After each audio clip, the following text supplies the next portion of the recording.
7e jour de confinement, on va se faire des petites meringues en dégustation et en décor. Donc pour ce faire, on a besoin de 130 g de blanc. On va avoir aussi besoin de 130 g de sucre normal et 130 g de sucre glace que j'ai tamisé. J'ai bien mélangé mes deux sucres dans un petit bol. Et je vais commencer par fouetter mes blancs pour qu'ils montent un petit peu. Une fois que mes blancs deviennent un peu mousseux, je vais pouvoir ajouter un premier tiers de mon sucre.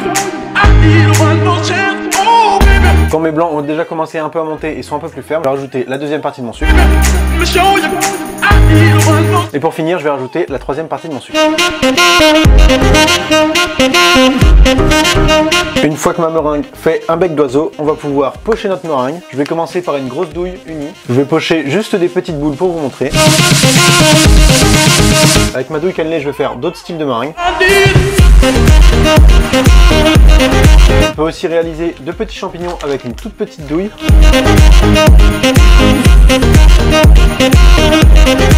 On peut aussi se faire des plaques de meringue.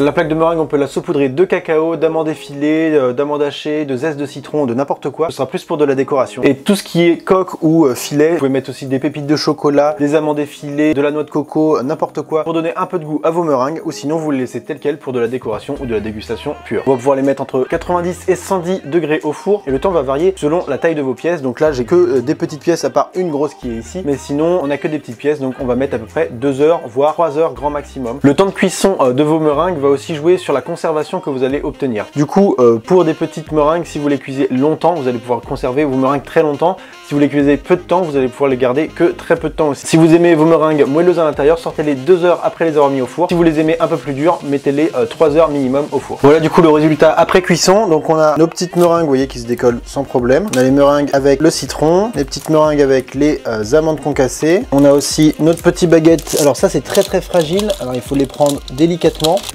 Des petites baguettes à mettre en décor sur vos tartes. Et on a aussi notre plaque où on a juste à l'enlever, vous voyez, elle s'enlève toute seule. Et vous pouvez casser des morceaux pour les mettre en décor de tarte, tout simplement. Celle-ci, la plus grosse, je vous montrerai, elle a été cuite le même temps et vous voyez que l'intérieur est un peu plus crémeux. On peut les garder telles quelles à déguster ou on peut les mettre dans une boîte hermétique pendant un mois. Bon appétit, on se retrouve demain pour une prochaine vidéo.